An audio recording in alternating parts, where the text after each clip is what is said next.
Hello, and welcome to another edition of the Ultimate Fighting Chat podcast. The Ultimate Fighter, Series 29, episode number 8. This is the review chat. We start with a Desert Voice intro. Gilbert Urbina is the third Urbina brother to compete on the Ultimate Fighter. And he tries to get his family their first win ever in the TUF house. Listen to that. Listen to that comment. Gilbert Urbina, the third Urbina brother to compete on The Ultimate Fighter, tries to get his family its first win ever in the TUF house. What does that say? I mean, what a crap fact to use by a Desert Voice in the intro to a show. Luckily, these fights, these TUF fights, don't go on their records, eh? Epping heck. What a crap fact. This is the third Urbina brother, and he's going to try and get them their first win in the TUF house. I'm pretty sure, didn't he sort of say stuff like, oh, you know, he'd done one of those crap phone calls with his brother on Zoom or Skype or whatever. And he said, you know, oh, you blazed the trail, man. You know, all those kinds of chats. Well, still on the intro. I'm just saying for an intro piece where you're supposed to get excited about the show, all you've done is say that his brothers are crap. They've got to have something, haven't they? It's just like how we said last week, they played on the Rettinghouse, Heaston, beautiful friendship that wasn't actually a friendship, and roommates that weren't really roommates, and training. I mean, we proved that together. So they have to come at you with some sort of an angle. And I guess the Urbina one, this was all they had that was they deemed of any interest. What I will say is, I didn't know that he was the third. I didn't know that he had another brother in the prelim fight. Yeah, I'm just saying that I didn't know that there was three. Neither. Because when they said he was the third, I was like, it was the second. I remember. I've forgotten. Well, is it Gilbert or Hector? Anyway, I knew that one of them had got done before, and I remember thinking he was crap as well. Right. Okay. Well, that was a bit nasty, but I remember watching his fights going. He was just a bit run of the mill at everything. I've seen him fight on normal cards. Did he get a win? I don't know because he blazed the trail. It's been agreed. He's a trailblazer. The actual show starts now after the intro, and the very first line out of anyone's mouth is from Gilbert Urbina, and it is as follows: "I come from a family. We're humble. I come from a family where we're humble. I come from a family. I come from a family." We're off to a good start here. I come from a family. I mean, for God's sake. Of course you do. Where else did you come from? It's interesting, that. So hang on, wait. He came from a family? Yeah, he came from a family, yeah. That's incredible. What, so like a mother and a father or like something like that? To be honest, tell me more. He didn't elaborate. I guess most people come out of spaceships or out the ground or something. Did he not say I come from a fighting family or I come from a family? He said no. Listen, I'll say it again. The very first line of this show after the time lapse was from Gilbert Urbina. He said, I come from a family. We're humble. That's the line. So you've asked me, was there anything else from a fight? No. I come from a family. We're humble. I come from a family where we're humble. So now he's just said a bit about what his family's like. But the thing he wanted to clarify was that he came from a family. Mm. Well, I'm like you. What else can we say about it? I mean... Yep. Moving on. Yeah. He proceeds to tell his story about his family, that he came from, and how they grew up in a migrant camp. Now, obviously, I wasn't there, so I don't want to be crap about it and ignorant about it, but he didn't make it sound too miserable, did he? At 4 or 5 years old, my family lives in a migrant camp full of like hundreds of different like migrants. You know what I mean? We lived in one little room with 3 bunk beds. Like literally, if this was the room, there was a bunk bed here, a bunk bed here, and a bunk bed here. And it was just me and my family, and there was one kitchen we could all cook in. And like the only thing I can remember from my family is like always having love and food on the table. 3 bunk beds and a kitchen to cook in. It sounded pretty reasonable to me. I remember the kitchen to cooking comment, and I thought, right, so what? It's a little bit like that I come from a family comment. It's like, well, everybody cooks in the kitchen. But I think what he was trying to say is it was probably a shared kitchen. Yeah, but didn't do a very good job. He didn't do a very good job of painting a picture. You know, like you say, I was kind of like, sitting there going, all right, well, paint a picture for me, give me the shipping containers with bars on the outside. That's what I want to hear about. And instead, all I got was bunk beds and we cook in a kitchen. So, right, I cook in a kitchen. I also had bunk beds when I was a kid. So, now I do think he alluded to it being a shared kitchen. But the point is, he had food to cook because he didn't say I didn't have nothing to eat. And he had somewhere to cook it. And he definitely had somewhere to sleep. And the way he was pitching it to the blokes he was chatting to was very much so, you just don't get it. You don't understand. And I'm not saying it. That's what I'm saying. I weren't there. I ain't saying it was brilliant. I'm saying it was lovely. I'm just saying he didn't make it sound crap. That's all. But I will say, and I might be jumping ahead here. I will say when he done his home video. Oh, that's later. Well, hang on. He did say he was from, a very humble family. And it did look, we said about Lampros, he gave it all the chat about how hard it is, but then he's rocking up in a Porsche or something. And we've always said that everybody in America seems to have a house that's about 10 times the size of any house in England. Whereas I did look at his and I went, oh, you know what? It looks modest there. Let's put it like that. It weren't big houses, chain link fences, that kind of thing. Still power. It weren't crap. I'm just Definitely saying that it weren't Lampros, and it weren't, usually you see them all walking and they're on, I don't know, palm tree beaches, or if it's renting house, standing up looking at an accountant's certificate. They usually seems to have quite nice surroundings. This one just looks a little bit more, the wrong side of the tracks, let's say. Or maybe so. I grew up on Mialose, which is mile 12, one of the poorest neighborhoods in the country, to be honest. Yeah. Maybe so in comparison is what you're Correct, saying. Because I honestly thought he looked pretty decent, is the truth. I thought it looked all right, yeah. I mean, he had enough room to put some training facilities in his exactly. front yard. I thought it looked all right. If I walk past his house, I'll be brilliant. I'm going to go and train with this guy. Then when I found out it was the Urbinas, I go, I don't know. In a fight or two, you know what I mean? So I'll go somewhere else. I'll go warrior. I'll go warrior gym with I'd be thinking about what Randy Couture says and going, I've been told that iron sharpens iron. So what's this? Yeah. What do I get out of cheese this? Sharpening cheese. Yeah, exactly. So I might leave it for the training. But I wanted to ask you a question about that scene in the house where he was discussing how he grew up with the migrant camp and stuff. Do you think that DeFranco sets these scenes up? Because it always seems a bit obvious that they're going to the house and he's got everyone's attention and he's telling them about, oh, yeah, it was from a migrant camp or whatever. And then they play it on the episode. Do you think that DeFranco has a chat before and says, look, have a chat with everyone about this? It seems set up to me. Do you think it is?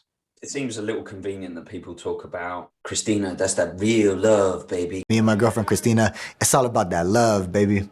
And all this sort of stuff. It seems convenient that they chat or find time to video that stuff the week that Tertios is having a fight. So why weren't Tertios talking about Christina the second day after he turned up into the house, or the third day? Maybe he was, and this is recorded. Well, it ain't, because we know Ryder had sunglasses on because he'd already been smashed in by Petrovsky.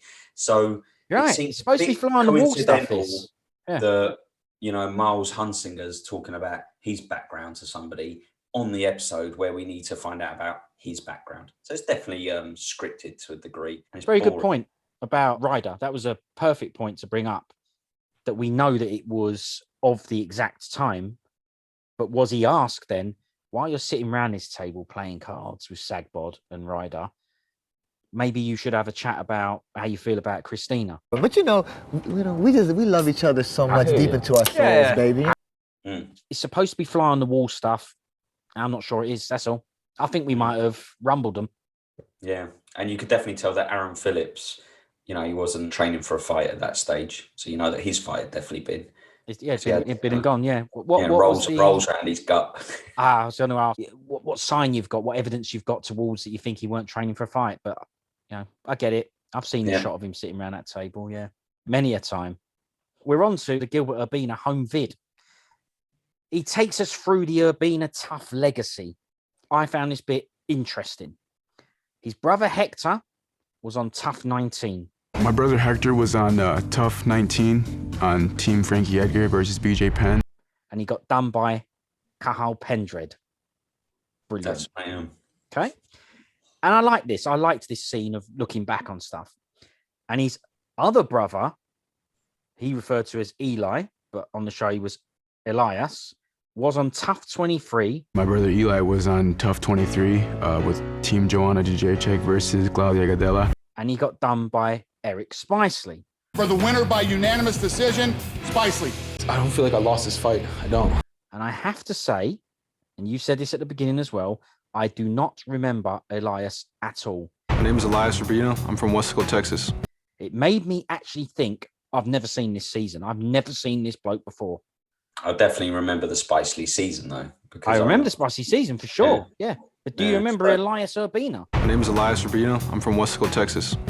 Nah, but you never know that maybe it was one of those fights to get into the house, and you know that they can be heavily edited, especially if the fight isn't particularly exciting. So we might not see much of that fight to get into the house. I thought Spicely was okay. He was a bit one-dimensional, but I thought he was all right.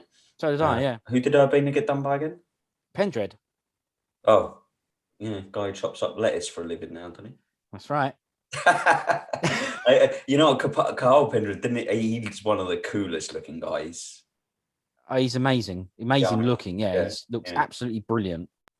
Does he look cooler than Argueta in the crop top? I'd say he looks cooler than Argueta in a crop top, but if they were both walking down the street in crop tops together, I'd say Argueta looks better. I agree with that. I think it will suit him more than Pendred, yeah. Yeah, good point. Look, Dana weren't very flattering. In the very small clip they showed of Elias getting done by Spice, he said something like, Elias didn't know what he was doing. Something like that. Eric slaps in that body triangle, and Elias, it looks like he doesn't know how to get out of that thing. Also, in those clips, you got to see Chris Tione with a Barnett. Blimey. Yeah, holding the hands up, winner, Spicely, and he had Barnett, yeah. No, I don't remember it. Well, there you go. He's got a tattoo on his head instead now. Seems that way. I mean, that's what we think, that it looks like a tattoo on his head, a non-real Barnett. That's just what it looks like under the lights. So we'll continue with a home vid. We learn that he has yet another brother.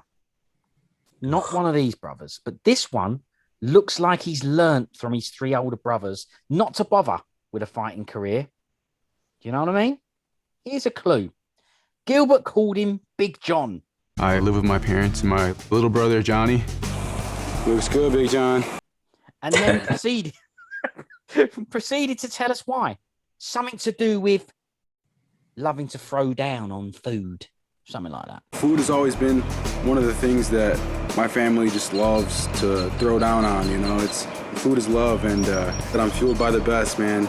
Big John has thought about this legacy and gone, I'm going to think of better stuff to do. Yeah. This fighting bloodline. I think Dana even said it at one point. He's from a fighting family. Both of Gilbert's brothers competed on The Ultimate Fighter, so he comes from a fight family. It's like, yeah, you ain't seen Big John, bruv. Yeah. From a fighting family that don't know how to fight. At the beginning of the show, he said that he comes from a family. And now, in this home vid section, he said that his family comes from the dirt. My family's very tight. We come from the dirt, man. That's nice, isn't it? If I'd said to him, hey, your family comes from the dirt, I'm sure I'd get banged out, right? But he says his family comes from the dirt, and it's all good. I think his mum and dad are going to go mad when they see it, no? What are you talking about, Gilbert? What do you mean we come from the dirt? Bad one, really bad. Considering they come from the dirt, I'd say it looks like they were doing all right. So I am going to have a little chat about the things I remember to do with his house.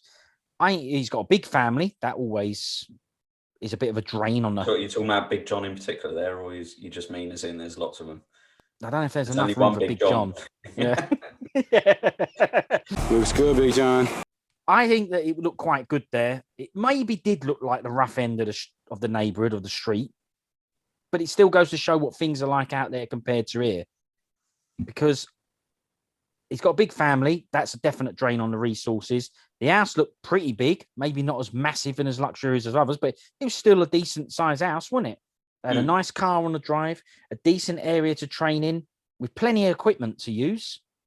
So I think it seemed like he was doing all right. Yeah. I mean, he's on the blower with his bro, Hector. And he says, Hector is super excited, man.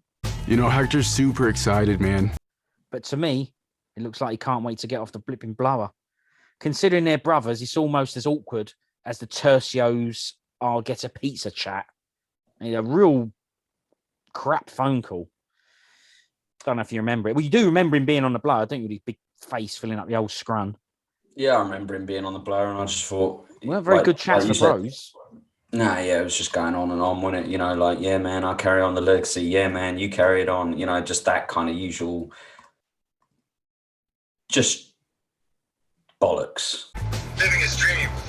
Yes, sir. Yeah, man. Yeah. Another Urbina. Otra vez. Yes, sabes, carnal. I'm excited, man. Excited to put on for the fam, man. You helped pave the way, and I'm gonna help repay it back, bro, for sure. Swear. Season 29, bro. I couldn't think of a better word, so I apologise, but that is basically all it was. It was not great. And why didn't he give Elias a call? What's he trying to say? Elias ain't got nothing to offer? It's true. What, because he got done and couldn't even get into the house? For the winner by unanimous decision, Spicely. I don't feel like I lost this fight. I don't. Well, that goes to the next thing. He finishes off this home vid with a cracker of a line. I'm the third Urbina brother on The Ultimate Fighter. And like they say, third time's a charm. I'm the third Urbina brother on The Ultimate Fighter, and like they say, third time's a charm. Now, what's he trying to say? His brothers before him are crap? Yeah. Couldn't get a win. Rubbing it in. Third time's a charm. What does that mean? He's right, but he's right, but yeah, I mean, it's Come on. So what are you saying that the first time weren't a charm, the second time weren't a charm, but the third one is? I don't know, mate. Maybe that's why Hector was all awkward on the blower with him, going, "Nah, I want to try and be your mate." Yeah, you're trying to. But when he saw the phone call come through, he probably went, "Oh no, not this dickhead." But, he had to pick it up because he knew he was going to be on TV. Yeah. Well, just another thing that I spotted while watching it. I don't know if you remember, but within the clips of Miles training, there's a bit where he does a spinning back kick on a bag, and he's wearing a Hannibal Lecter mask. I've never seen anything like it apart from on Hannibal Lecter. You know, they have the wrestling ones on where it's got the cups that cover the ears to protect the ears. It weren't one of them. Yeah. It was everything. Look, I've explained what it is. He was wearing a Hannibal Lecter mask. I've never seen one of those for training. Have you? I've seen training masks, but I've not seen. Yeah, but this only had his eyes and his mouth showing. Real. The rest of it covered his whole head.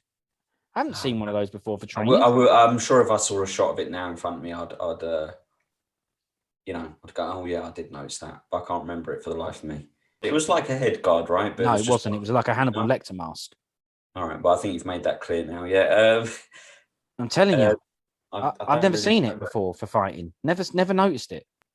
Have you ever seen it? Did they have it in boxing? The head guard in boxing shows the whole face. No, you have ones that go. You have ones that go down and cover the bridge of the nose and stuff. Oh, right. Okay. Well, he's wearing a Lecter mask then. I've done myself. All right. It's normal. All right. It's normal then. All right. We're at the bit we spoke about last week. It was on the teaser for this episode, the Miles Hunsinger injury saga. It seems to me like he might have injured his face, not his knee, looking at that mask. He was sparring with Trajon Gore, and he hurt his knee doing a kick. We're just having a good sparring session. I go to throw a switch kick, and I kind of lean down into it, so I end up smacking him with my knee.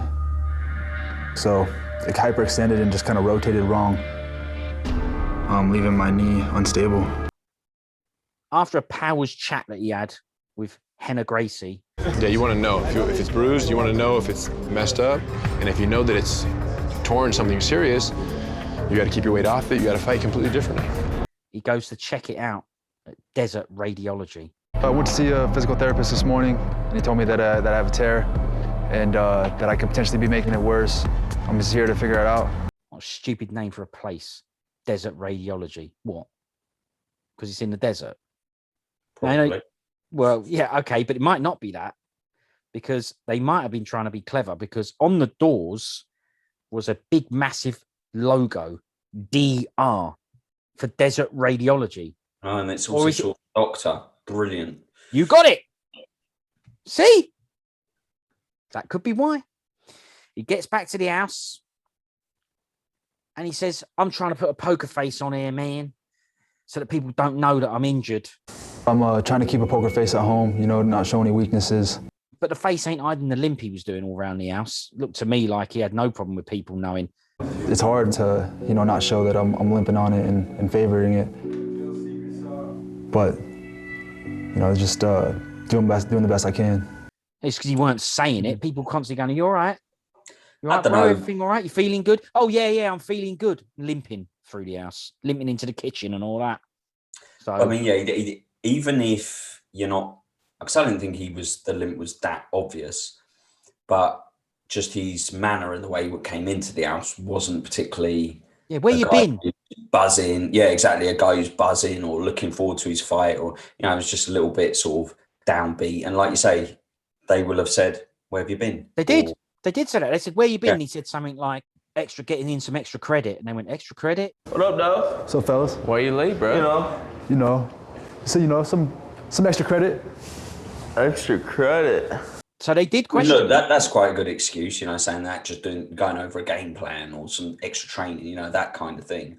Yeah, but walking in with a limp with his foot sliding on the floor, I thought it was pretty obvious. Yeah, I did. Yeah. But don't get me wrong. Don't forget, I knew he had an issue.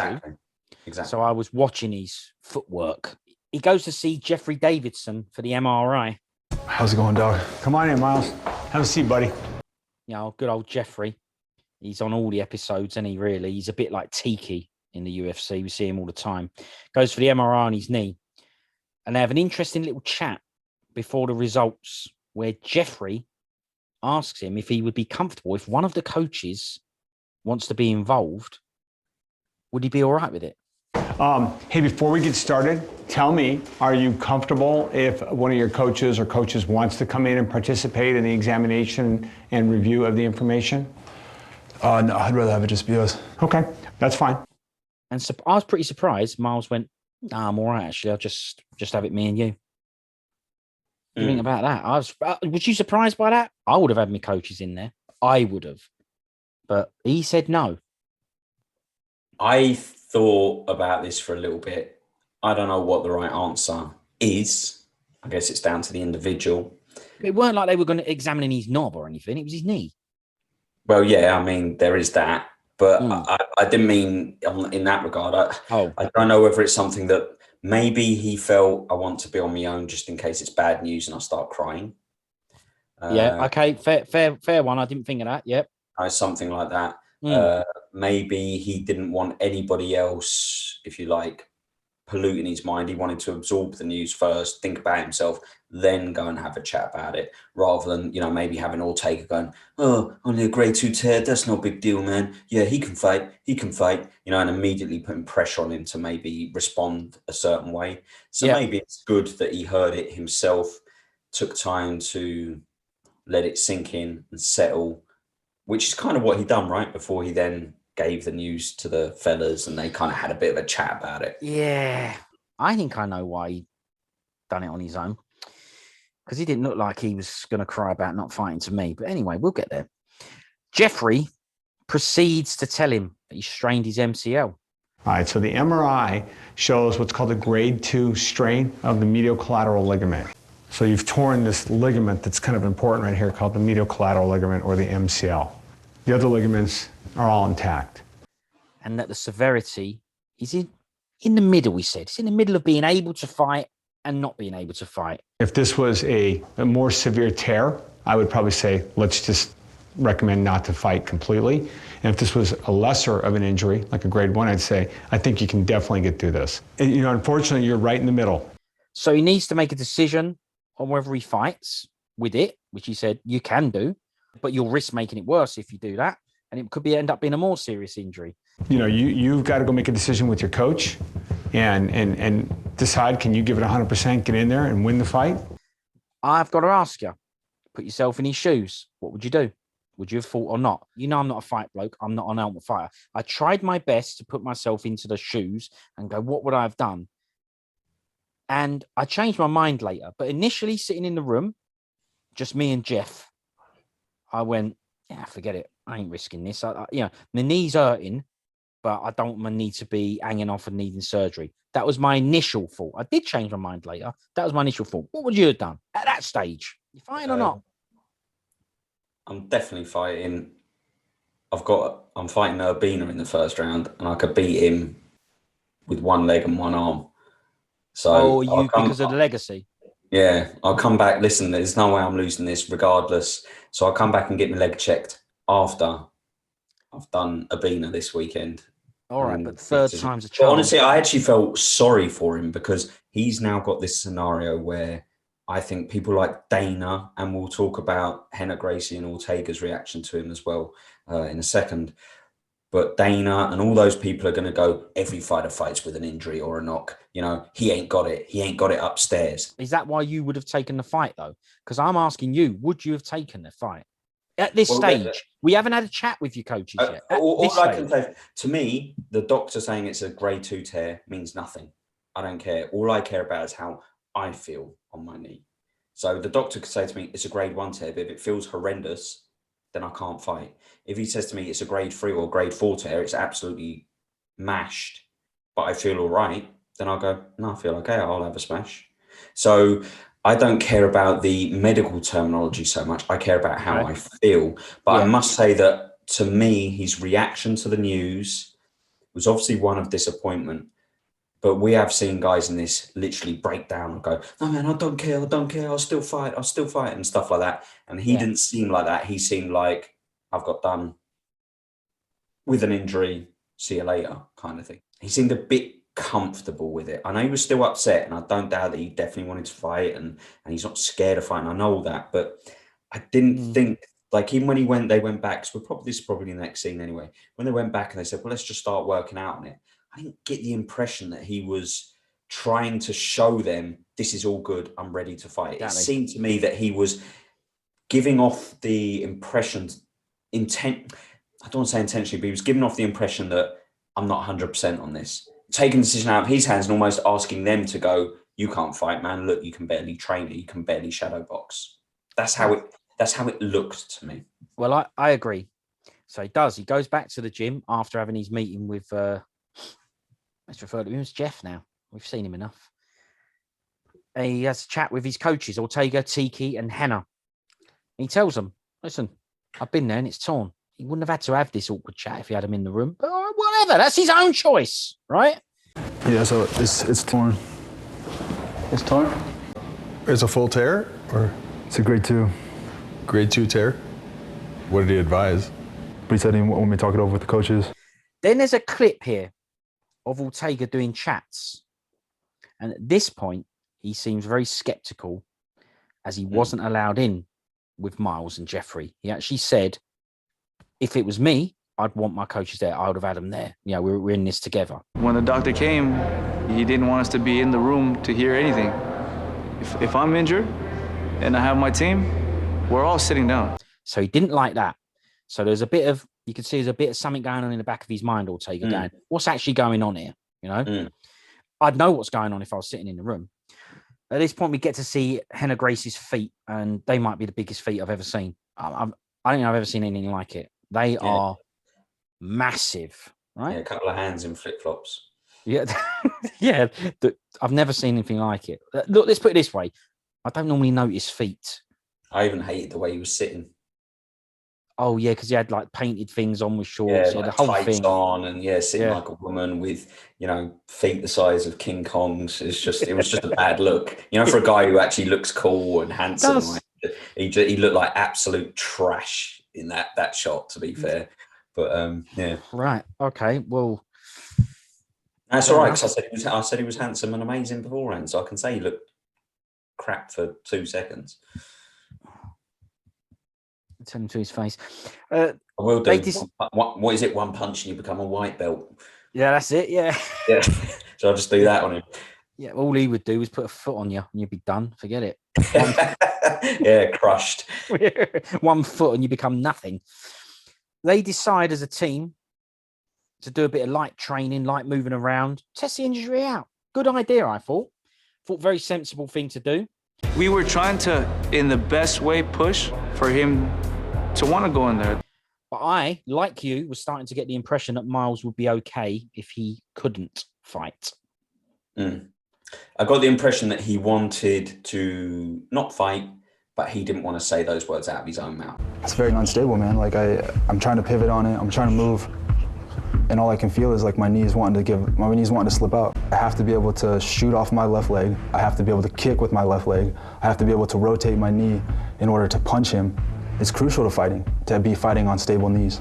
I don't think I'm gonna be able to shoot the way I need to shoot. I don't think I'm gonna be able to kick the way I want to kick. He almost wanted it where he could say to people, I really wanted to get in there, man, but my team just said it was better if I didn't. That's what it seemed like. It did. When he was shadow box and stuff, it didn't look like he was trying to, go hell for leather. And listen, that might be because he's conscious of his injury and it is that bad. That's why he's in a no-win scenario here. If he fought and he got done quickly, then Dana and everyone would be like, he's not UFC level, not UFC material, he's crap. And if he said he don't want to fight, then he gets the typical sort of Dana White, listen, this ain't for everybody kind of bullshit as well. So he couldn't really win. It was a really horrible scenario for him.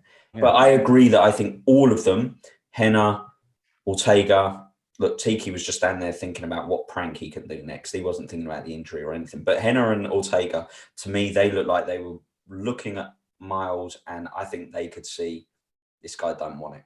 Yeah. I think they could see that. Yeah. Henna was quite good about it.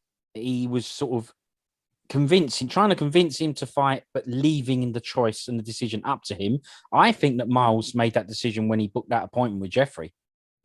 But only in hindsight, I think that now. I was just getting the impression that this guy was thinking, I ain't interested in doing this now. Granted, because of an injury, right?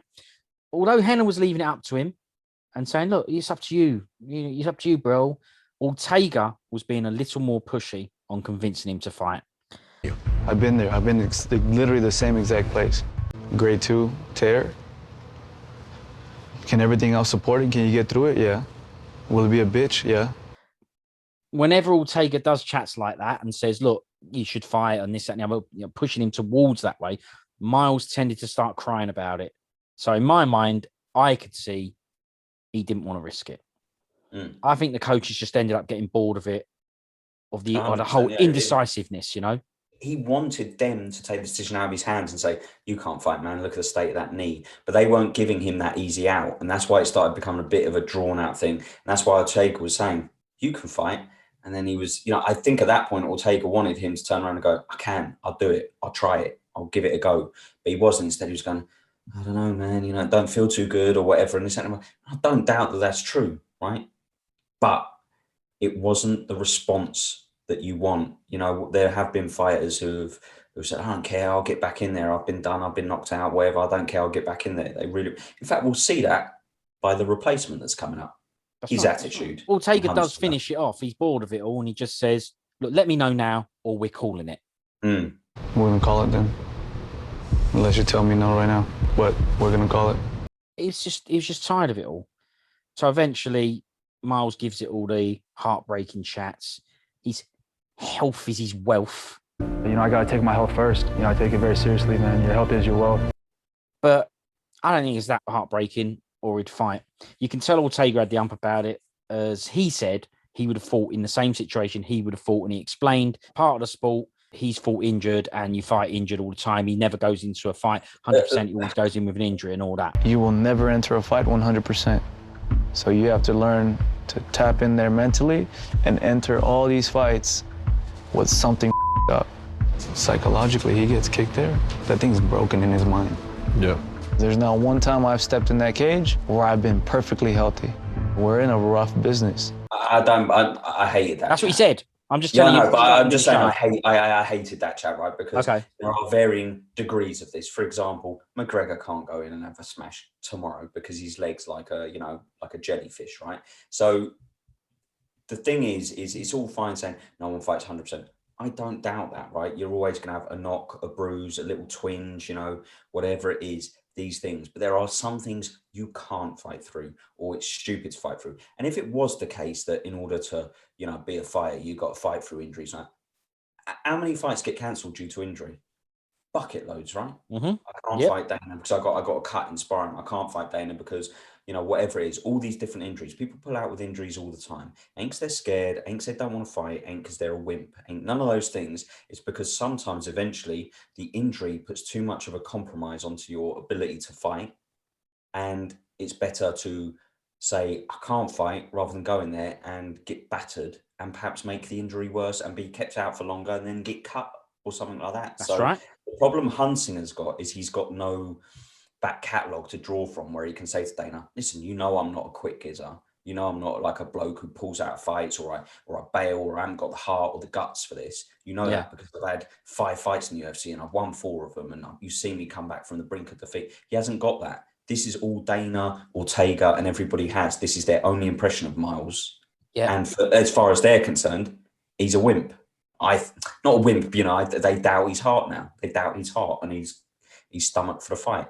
So that's what I mean. It's such a horrible thing for Miles because he might be amazing. But only he knows how that injury feels. And for Ortega to go, oh, you weren't 100%, you should have got in there. It's like, you know what then? Next time Ortega pulls out, someone should send him a message and go, you shouldn't really pull out, bro. Haven't you got the stomach for this? I don't think it's fair. I don't think it's fair. Okay, you don't. And you've answered my question already, which is Miles a big baby or was he sensible? Yeah, all right.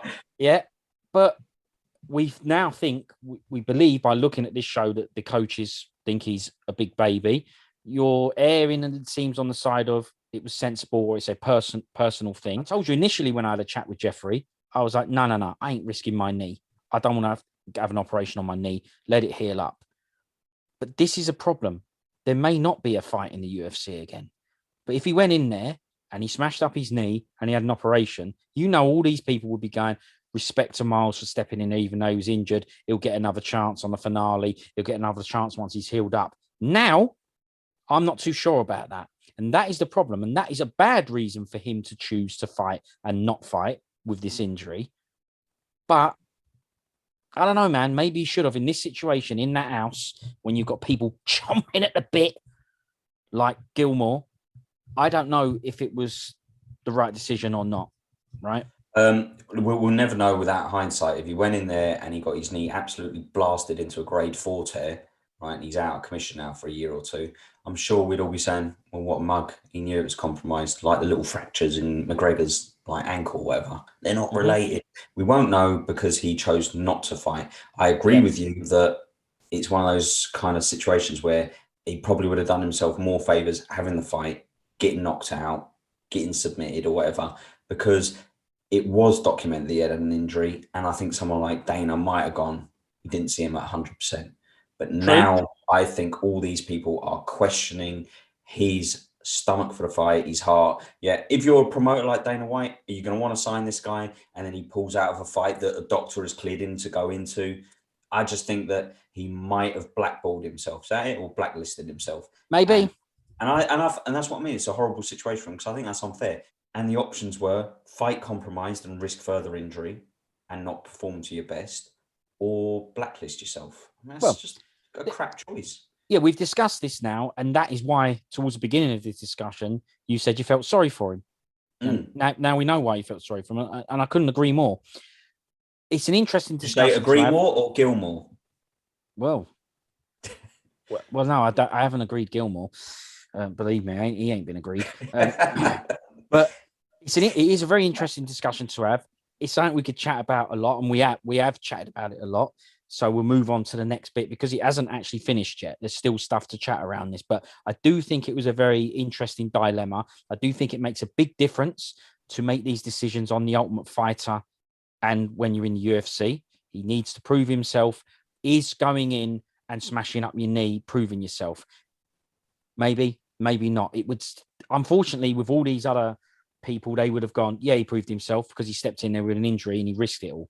Right. Also, he might have gone in there and won, but he also might have gone in there and got a detached retina or something like that. A serious injury. Could have, right?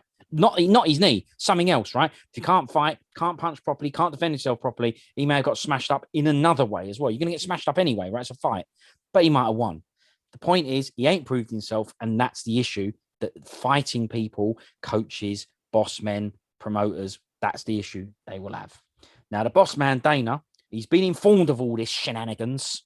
Ortega and his coaches called me in and told me that Miles Hunsinger has an MCL tear in his knee. The doctor gave him the decision whether he wanted to fight or not, and he chose not to fight. And he has a sit down with an alternate, Michael Gilmore. Luckily, we have another middleweight, Michael Gilmore, who's still in Vegas, and this guy is dying to get into the competition. They had chats. He stayed in Vegas on his own sheets in case an opportunity cropped up. Because remember, he was an alternate, so he didn't get onto the show. So they knew of him, and he went, you know what? You never know. I'm going to stay in Vegas. It's going to cost me money. They don't care. As Dana said to him, you were told this probably ain't going to work out, right? You were told you ain't on the show. And he went, yeah, but you stayed here. I think Dana used the words, on your own dime. You had a job. They wouldn't give you time off your job, and you had to quit your job for this. You were an alternate. Yep. Yes, sir. They told you that probably wasn't going to work out for you and you could go home. Yep. You decided not to go home. Correct. You decided to stay on your own dime and see if an opportunity popped up. Yep. You got a family? Yep. And your work wouldn't give you the time off, so you quit? I had to quit. And these chats literally gave Dana White goosebumps. I got permanent goosebumps here. Mm. He showed them to you. Yeah, but yeah. I mean, the You're my type of guy. You're my kind of guy, brother. Yeah. The camera wasn't, didn't have enough high resolution for me to actually see the goosebumps. So I'll have to take Dana's word for it. But honestly, I really liked it as well. It didn't go as far as to give me goosebumps. I mean, blimey, I don't think I've had goosebumps in years. I really liked it. And instantly I went, I'd really like Gilmore to win the whole thing. Even that'd be a hell of a story. So you like the story behind it all as well? Yeah, brilliant. Look, yeah, this is why I don't want to go back onto the Miles thing, but this is why he shot himself in the foot or the knee, whichever way you want to look at it. Yeah, because now look, because look, Dana will give this Gilmore another shot because he'll go, well, he wasn't getting the coaching he should have been getting. He came here, he bailed us out. All these things. Dana loves that stuff. We've seen so many examples in the past where the person who goes in and goes, Dana, give me that fight. And there might be someone who's better, more talented, or in a better position to take that fight. And he goes, I love it, kid. I love your style. You give me goosebumps, all that rubbish. And so he will then give them that opportunity. He loves that mindset. Ross Poynton, all those kind of blokes. Ross Poynton weren't necessarily the best guy to come in and be a replacement, but he loves the fact that Poynton's like, I'll have a smash with anyone anyway. Yeah, he said something like, I think he had someone come in before and he said, thank God for the British or something like that because someone came and helped out or whatever, or stepped in. I think that's the point. And was so, point, yeah. And so I think I really liked the story. I really thought it would have been wicked if he somehow just became, he didn't even have to win it, he just got to the final or even won this fight. It would have been really, good little episode and a good little story. And maybe he still does. Don't want to give anything away. But honestly, I took one look at Gilmore and I went, Urbina's going to break the, break the bad luck cycle of the Urbinas. And like they say, third time's a charm. Gilmore ain't winning this. There's no way Gilmore's winning this. Zero chance. The second I kind of heard that he wasn't a wrestler, I went, forget it. Because he had a wrestler's body. Looked like a wrestler. And then when they said he ain't even a wrestler, I was like, what the hell is he then? I wasn't blessed with the height or the speed or the natural skill that a lot of people are blessed with. I mean, he looked off his tits when he turned up in the meeting room, right? His eyes looked like they were swimming in, looked like he'd been at the bar down in whiskey for the last 2 weeks. It did do, yeah. Yeah, he did. I mean, I actually liked him. I thought he was... He was all right, yeah. Yeah, he was good. But when I looked at his physique and then he weren't a wrestler and then, like I say, looked like he'd been spending the last 2 weeks in a strip joint, I just thought, this bloke ain't it, man. This bloke ain't it. You make a perfect... Yeah, exactly. But you make a perfect point. If you follow the UFC, you watch the UFC, if you've watched God knows how many seasons of Ultimate Fighter, you know how this is. And Miles should have known how this is. Michael Gilmore, regardless of what happens in this fight, he'll have that on his side now. The fact that he helped, he stayed there, it gave him goosebumps. He knows. First off, he knew sticking around, I might get another opportunity. And he knew if he got another opportunity, he'd have to do nothing for it because he's done enough for it already. He's saying, listen, anything happens, I want to fight. And in Dana's mind, he's got another bloke who looks like Creepy Steve saying, I don't want to fight. That's it for him. It's black and white. He does, and he doesn't. You're my kind of guy, brother. Yeah. So it don't matter whether Michael Gilmore wins or not. No. He's come in, he saved the day. As far as I'm concerned, he's getting another shot. He's getting 100%. 100%. And Miles, maybe not. They should know it. I'm sorry. Do your research. They should know it, right? Just hang on. One thing I did want to mention is they didn't bring back Ryder or Aaron Sagbod like we discussed last week. Who would they bring back? We didn't know about an. Oh, Kemran. Don't forget Kemran. No, because Kemran was the one you said you wouldn't bring back. Oh, yeah. I wouldn't have brought back any of them. No, but we had to pick someone. I just stuck Mitch Raposo in there ahead of all of them. I know, but we had to pick someone because we didn't know there was an alternate, right? So we said, right. I mean, we both said Sag, and then you said, but I think it will probably be Ryder. But that didn't happen. But that's what we didn't know about the Gilmore story. They had an X Factor style story coming up. Can I just ask you quickly, just one? That's why I'm here. One word answer. Do you think? Ooh, and unlikely it's going to be that, but I'll try. Do you think they'd have got Gilmore in if Ryder, Kemran, or Phillips put in even a half decent performance or had a half decent fight? I can't give you a one-word answer, but my one-word answer would be yes, but I have a reason for it. Because Gilmore had the story. That's it. And the story, I know what you're going to say. You're going to say no because... I bet if Phillips had a real slobber knocker and just lost on a split decision after the third round. I guess so. They only gave Gilmore a call because, Dana sat down and went, I ain't bringing back none of these three. None of them deserve it. We said the same thing. Exactly, yeah. I don't know. It depends. Okay, DeFranco, I think, would have brought back Gilmore because he wants the story.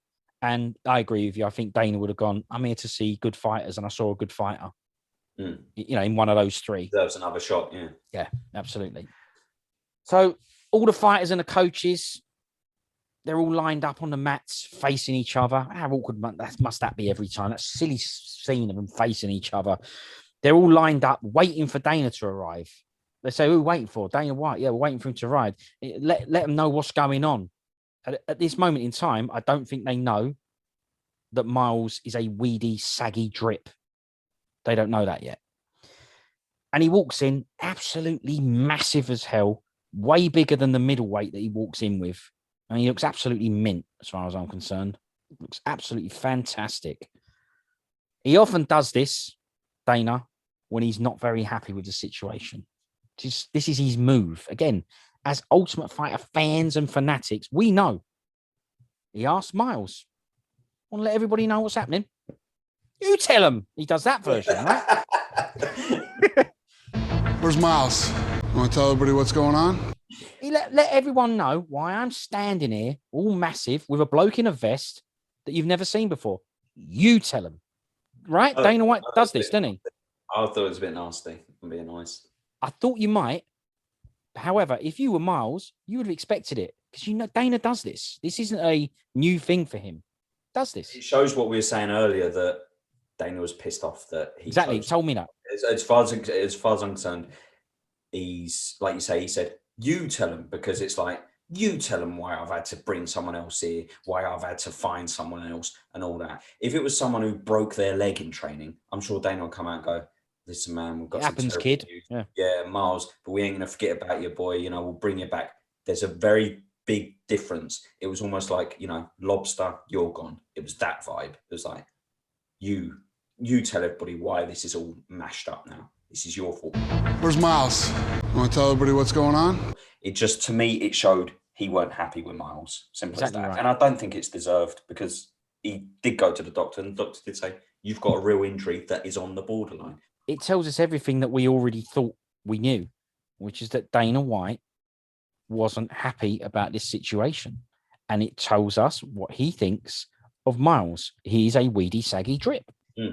This bit was a little bit strange when he asked him, you tell everyone what's going on. And it all went quiet. And after a little pause, quite a long pause, really, Miles said, I've torn my MCL. I tore my MCL. Nothing else. He didn't say, I've torn my MCL, I've had a chat with Jeffrey. Look how much we've spoke about it. And Miles, all he said was, I've torn my MCL. Nothing else. And there was another Awkward silence until Volkanovski piped up with, "So you're out?" So you're out? Even he had to... Yeah. With his arms all folded. He was all cross and all, wasn't he? With his arms folded, he's like, "Well, yeah." And I don't blame him. He's like, "Okay, you're telling yourself. So what are we standing here for? Who's that bloke in the vest? Why is Dana White steaming over there? What's going on here? Why can't you speak? What's happened? What have you sustained an injury to your tongue? What's happened to you?" So he had to say it. He had to put it in his mouth. So what, you're out? And then he replied with, "Yes, sir." Ortega, Tiki, and Henna, as he said, "Yes, sir," look down the line towards him as if it's the first they've ever heard about it. It was the weirdest scene ever. They just all look down like, "What? You're out?" Like, he's out. So I don't know whether they had a chat before and he said, "Well, maybe I'll change my mind." But you can't change your mind now. Gilmore's standing there, drunk as out, waiting. Absolutely, yeah. Smashed out of his head, waiting. Yeah, he's been sober for 2 hours straight, and he's ready for. He said, "Can I go back? Can I go back on the beers or what?" Yeah, you know what I mean.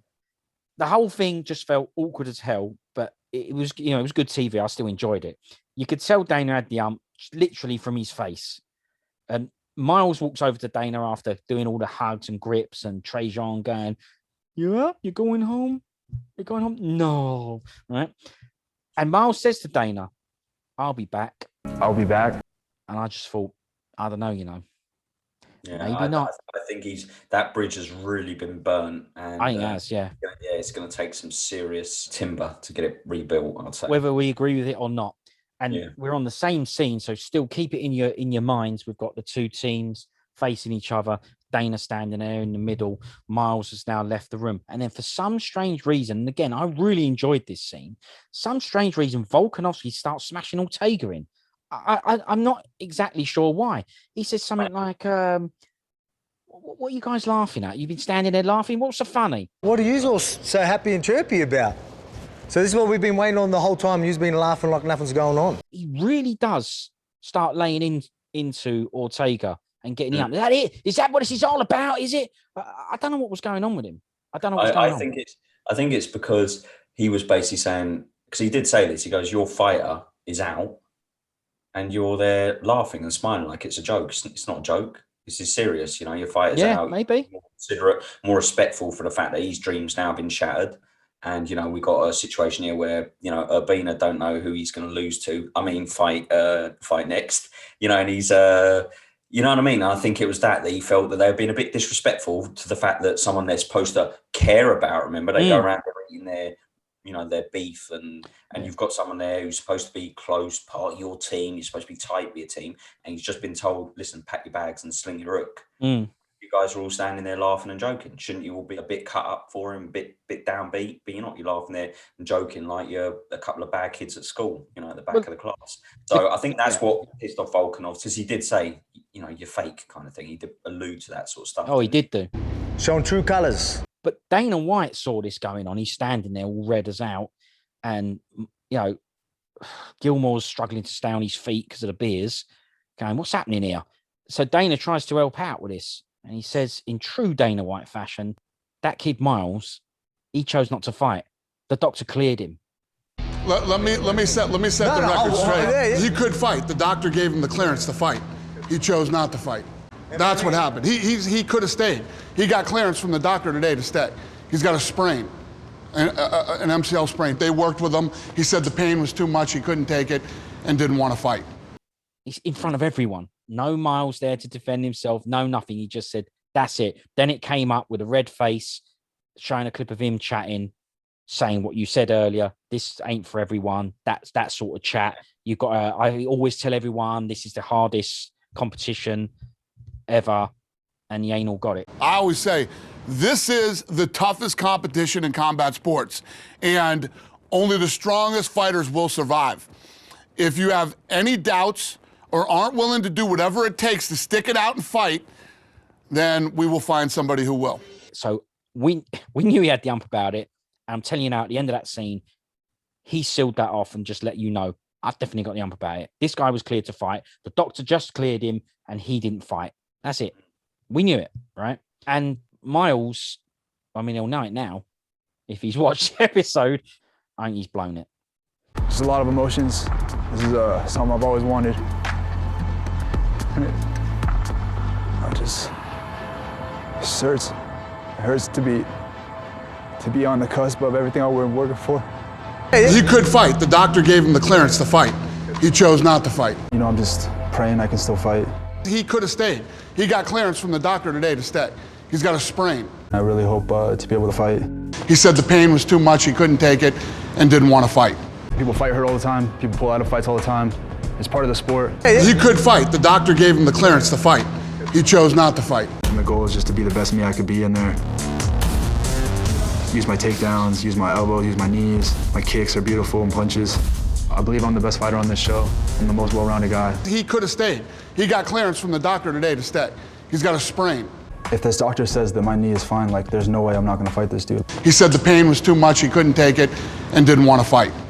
Gentlemen, welcome Mike to the Ultimate Fighter. So because of that, we've now got a new fight announcement. Michael Gilmore versus Gilbert Urbina. So now we got Mike versus Gilbert. Excited? Not now, because you've seen it. Was you excited? Nah, it was one of those ones. I knew Urbina was going to win that. You know, like quite tall, long guy against a short, squat guy who, I mean, they even went back to the house. You're probably going to get to this. Went back to the house, and I can't remember who it was. Was it? Oh, Ryder. Was it? Yeah, Ryder. Saying, like, this guy's got real basic striking. He looks like he's like scared to let his hands fly a little bit. You can tell he doesn't really like getting hit. I was like, right, so hang on a sec. He's got a wrestler's body, but he don't wrestle. I've just heard that he's got basic striking also. We've got a basic striker who can't wrestle, and then they go into the gym with Henner and Ortega, and they say he's crap at defending submissions as well. He has 3 submission losses in his pro record, so right away it's like you have 24 hours to make him submission proof. I was like, this guy really has just been picked up from the local strip joint. He really has. Got, like, not a specialist in striking, can't defend submissions, and he don't wrestle. What a hell of a resume that is. You know, when they do the points before you go into a cage and they say, you know, black belt in jiu-jitsu, you know, 10 years in, you know, doing taekwondo and all this sort of stuff. He's okay at striking, can't wrestle, can't defend submissions. That's his little bullet point. It's just a wing. So I actually, even his little bits of he's chatting A to Z, I quite like that. He just seemed like a normal down-to-earth guy. Likes a drink or two, probably. I thought, I like this Gilmore. He just seems like an all right guy. I like the story. I like the fact he's really stayed there to have this opportunity and done everything he could to get on this show. How's he going to win this thing? How's he going to win a fight how's he going to win a fight if he can't fight? Well, he almost done his last fight. Finished it on leg kicks, almost. Yes, I heard, yeah. Almost. Almost. So, yeah. Poor Gillers. But it don't matter. See, this is the thing, right? It doesn't matter. Because if you ask Dana White, who does he prefer, Michael Gilmore or Miles Hunsinger, we know what he's going to say, right?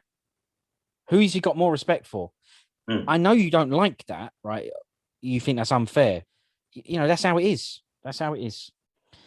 So, yeah, Ryder basically said to Gilbert, was having chats with him at the house, and he said, listen, you don't need to worry about this. He's crap. So, I mean, it's a fist fight, so you got to respect anybody, you know what I'm saying, bro? But I'm telling you, you go in, bro, use your teeps, use your elbow. This kid's going to try taking a shot. Little does he know your jits is very slick. This is a money matchup for you, bro. For real, pump for you. Yeah, that was code language, yeah. He basically said that. He said, listen, you've got this dude, put the fist out for the fist bump, and when that's it, you can go sleep now, do whatever you want, do beers if you want. Michael's down there having a couple himself already. Yeah. Join him. So, on to the weigh-ins. Welcome to the Ultimate Fighter weigh-in, featuring Gilbert Urbina and Michael Gilmore. At the weigh-in, Trajon says that he's picking Gilbert to win the fight, even though Gilmore is on his team, and I liked that. I got Gil all the way. I'm not going to go against him just because we're on opposite teams. Bit of honesty, very rare in these situations to have that.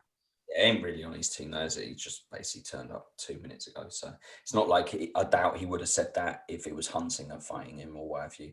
I think he was okay throwing his teammate under the bus a bit because he weren't really his teammate. He'd only met him probably half hour earlier and probably never said 2 words to him. And if he did, it would have just been something from the Bible. So no, I don't agree. Once that jersey goes on, that's it. Yeah, you're the team. You're part of the team. But Trajon gave us a little prediction. He sees Gilbert knocking him out or submitting him. I see him either knocking him out or submitting him. So thanks, Trajon. Nice one. Beautiful. On to the Ultimate Fighter flashback. Court McGee's story from season 11. This is the worst flashback ever. I can't see there being a worse one than this. Personally, I couldn't have chosen a worse one than this if I had the job of choosing Ultimate Fighter flashbacks. As it was happening, I was sitting there thinking, well, where's the flashback? What the hell's going on here? And then I realized as it was going on and there was nothing, no hook, no nothing. I realized that this was the flashback. Just a segment up Court McGee's crack. That's all it was. It's obvious they tried to do a feel-good, inspirational version, but it was a crap one. Terrible. Certainly not what I want for a flashback. Sorry. It was, I think it's a good story. Oh, well, right, okay. But it ain't a flashback. It's not a flashback. A flashback is like a snapshot of an incident or an event that happened. His isn't. His is, if you like, a story. It's a story of I used to be beers. I used to be pissed up all the time. I used to hang out with Michael Gilmore down the bar, and we used to just get off our tits. Started drinking on the way home from work, then after work, and then pretty soon it was like 1, 2 o'clock in the morning. I had to be up at 4:30, so I had to have Coke for the morning. I'd go to bed hungover, so I'd wake up hungover and I'd drink, and then take OxyContin to get rid of the hangover. That's what it was, and that needs longer than just a 5-second that music. It needs more than that. It needs more. It's not a flashback. It's a bad flashback. Yeah, that's absolutely right. Yeah, you don't want to be disrespectful to the story, which is understandable. But it was pitched at the wrong time. It is a good story of someone. Well, how many times have you heard that story though, just out of interest? Every time he fights? But yeah, it does come up, in the commentary team, doesn't it? Yeah. I know how many days sober Court McGee's been than bloody Court McGee does, because every time he fights, I get an update on it. So it's like I've got an app downloaded on my phone that I just check every so often. It says Court McGee's now been sober for 7,000 days. Well, it's like, all right, nice one, thanks. Exactly. Well, as you know, I don't drink alcohol. I don't do no drugs. I'm as teetotal and sober as they come. But when Court McGee fights, I want, it kind of makes me want to change my mind. Crap. So, look, I think I prefer the way you put it, that it was an understandable and it can be an inspirational story to some people, and it's good to have those things out there to help people out. But it was, a kind of bad choice for a flashback. Yeah. That's the end of it. That's it.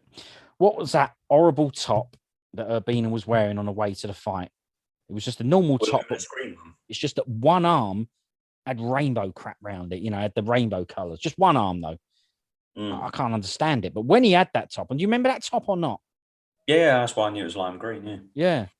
Terrible, terrible top. I don't know where that came from. Anyway, while he was walking in with that top, it had him doing various chats about, the fight that's coming up and all that. And he said, my brothers, this, that, and the other, and that he thought of his mum and all the love she's given him. I thought of my mom, all the love she's ever given me. But I don't think she'd be very happy with him, considering that he said that they came from the dirt. We come from the dirt, man. That's all I thought was when he talked about his mum. I was like, yeah, you wait and see when you get home. You're going to get a little clip round the ear hole. I would. On telly, saying that we come from the dirt. If she gives him a clip round the ear hole, she'll have got closer to beating him than Michael Gilmore did. I want to go out there and put on a show to show everybody that they made the right choice in bringing me in here. And that brings us on to the fight. Gilbert Urbina versus Michael Gilmore. Best of luck, gentlemen. Stand back. Ready. Right. What would you say Michael Gilmore's nickname should be, fighter nickname? Now we know a bit about it. The Watering Hole Gilmore? Something like that, maybe. Michael Beer Barrel Gilmore. Yeah. Michael the Barman Gilmore. Something like that. What would you do? You got one for him? It might stick because he'll probably be listening to this. Michael, I shouldn't have stayed in Vegas, Gilmore. Ooh, yeah, way worse than mine. See, when it comes down to it, you're way worse. I liked him though, genuinely, the bloke and everything. I think, from what very little I saw of him, I just want to reiterate, I did actually like him, but because because he's listening to it. Okay, all right, I got it. No. If he is listening to it, I'm all right for a scrap if he wants one. You'll get leg kicked to hell, bruv. Yeah, maybe. He might almost stop me with leg kicks. He might almost do it, or he might make you pass out from beer breath. I'll start with round one. I'll finish with round one as well. Pretty much straight away, Gilbert catches a leg kick that he throws. A bad leg kick as well. Real lazy, just threw a leg out. He caught it, took him down straight away, gets on his back, starts going for a choke. And although Gilmore, he does look awkward defending it, he does for quite a while defend it. So fair play to him, right? He done better. Done better than I thought. Well, the second it hit him out, it's going to be over in a second, isn't it? What? Because when they actually focus on the fact that the guy can't stop submissions, and they go into the gym late at night to focus on stopping submissions, that the guy is probably a bit of a Melvin Gillard. And so I honestly thought it would be over within 30 seconds. And I thought he'd done enough in fighting off that choke to maybe warrant he will get on the Ultimate Fighter card as a thank you for filling that slot. I think if he just got choked out literally within 10 seconds, I think Dana would have gone, like that story or not, this guy's too crap. But I think the fact that he did actually wriggle out of a couple of positions, fight off a couple of attempts, I think he done okay and showed enough that maybe they'll as a thank you, they'll get him on that card. And if he wins, then, he might get a contract or something. We might as well just skip to it. I mean, he gets choked, tapped. Just over 2 minutes, yeah. Yeah, and that's that. Winner by rear naked choke, Gilbert Urbina. Rear naked choke win to Gilbert Urbina. That's a drowning sorrows. Yeah, that's right. Yeah, listen, he knows exactly where to go now.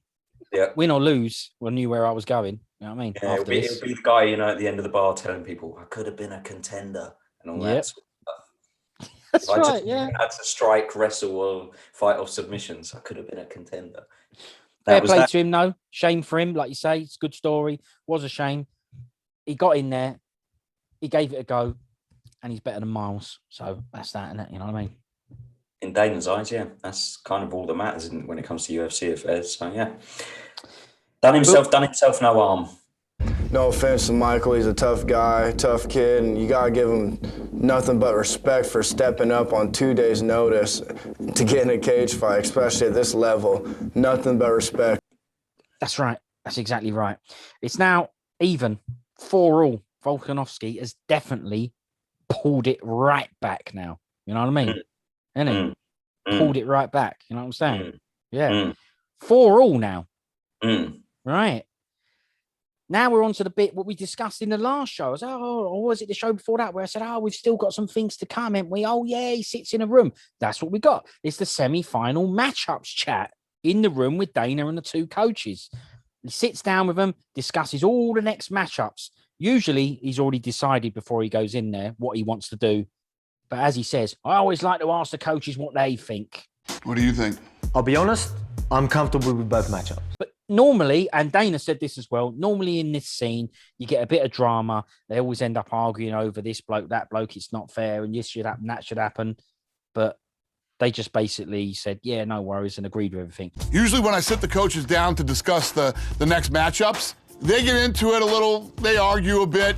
These two didn't at all. Now, although that's good, it didn't make for a great scene because nothing happened. No, back and forth, yeah. Read me out the matchups, please, and I'll just give you who's going to win each one. Here we go, right? So here's the semi-fight. Let's call it that. The semi-final fight announcements. Go on. Bantamweights. The first fight is Ricky Tertios versus Ludwig Shelinian. Yeah, that was the one they showed a little clip of the fight at the end of the episode. And it looked quite good for Tertios, I would say, from what I could see from those clips. Showed a lot of it, didn't they? Yeah, clips, yeah. Had, a little bit of reddening on his face, a little bit of, getting the ump, goading him on, saying, yeah, you smashed me in, but let's go and all that, yeah. Yeah, and it was up against the cage. So that but I'm going to stick with what I initially said. I think Ludwig is possibly the overall winner, so I'm going to stick with Ludwig winning. But I do think those the highlights which we saw at the end would make me lean towards Tertios if I'd not seen anything else of the show. But I'm going to say Ludwig. I said him from early on in the show. Well, I like Tertios. He's the Diego Sanchez of this season. He's fighting for Christina's love. So I'm going Tertios. Sick, dude. Sick. That's sick. The next bantamweight fight is Brady Heastand versus Vincent Murdoch. So Cody Garas. Murdoch by knockout. I agree. I ain't going against it for the sake of choosing something different. It's Murdoch by mauling. He's going to smash his face in. Yeah, I do think Heaston's got a chance to win if he can be scrappy, get down to the mat, maybe do something in the first few minutes of the fight. But if he don't get Murdoch out there in the first few minutes of the fight, he's going to get absolutely smashed to smithereens, I think. Yeah, this isn't a Heaston can't win. We've seen him do the slug move and win on points. We've seen him do it against Rittenhouse, right? So we know he can win a fight. We haven't seen much of Murdoch because his powers. Maybe he's got no stamina. Who knows, right? But we can only go off what we've seen. I'm also going Murdoch. So we're on to the middleweights. The first fight is Brian Battle versus Andre Petrovsky. I'm backing my boy Battle. Didn't see much of Petrovsky. Just saw a couple of shots, but I think he might be one of those guys that has a good couple of power shots in him. But then he needs a long time to refill the tank. And I think Battles is one of those Neil Magny style pepper you with shots, keep going, straight punches. And I think Battle is going to good comparison. Wear him out. I think when he ends up on the mat, which I think he will at some stage. I think Battle he's a bit of a wriggler. I think he'll probably get to his feet or at least make Petrovsky expend a lot of energy to keep him there. And I think he'll sort of jab and straight right his way to victory. Maybe over 3 rounds, but I think I'm going to go with my boy Battle. All right, okay. I'm going to go for Petrovsky. I think Brian Battle is better. I like the way you broke it down. There's a very good comparison with Magny. Like it. I just think he's going to be, on the bottom and Petrovsky's going to win on points. I think Battle's better, but let's go Petrovsky. Try and mix it up a bit. Petrovsky on slug.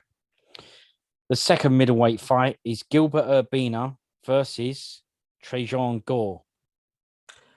Good fights, these, isn't they? No, they are actually all right. Yeah. I think this is quite a difficult one because I didn't see enough of Urbina, but just from what I see of him, I think he looks like he's probably scrappy, probably got a good gas tank on him. He's not overly muscled. He didn't seem to throw everything into every strike. I know he only threw a couple sort of strikes, but he didn't look like somebody who overloaded or relied too heavily on power. And I think he's going to grind Trajon out by decision. I agree. I think Gilbert Urbina looks better than Trajon Gore, although Trajon Gore does like to knock people out. So having that trait could cause Urbina some problems. But he's already proved that third's a charm because he's now broken that, what do we call it? Stigma. It's gone, right? He's the first one. He's done it to win a fight. An Urbina brother to win a fight. He's the first one to do it, but is he the last one? Are we going to get some Big John? Well, I mean, he could go in it every way, couldn't he? I mean, state some of those blokes there. So, I mean, it'll be a problem. So, yeah, I'll go Urbina as well on that one because Trajon's only got one move. So, yeah, I think these are pretty good fights. Looking forward to them.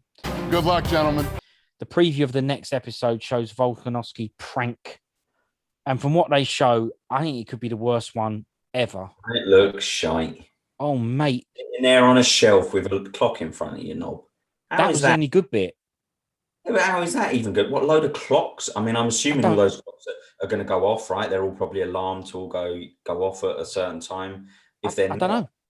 What the hell is the point of just putting loads of clocks in a room? I don't know. I don't know. I don't know. I don't know what to say about it. We'll have to wait and see, but it doesn't look very promising. Well, he did say, didn't he? You wait and see. We're going to be doing some solo pranks ourselves, so don't you worry about that. So he did do that version, and we will have to wait and see, because from that shot, I just didn't know what to I think it definitely looked really, really pants, didn't it? Really bad.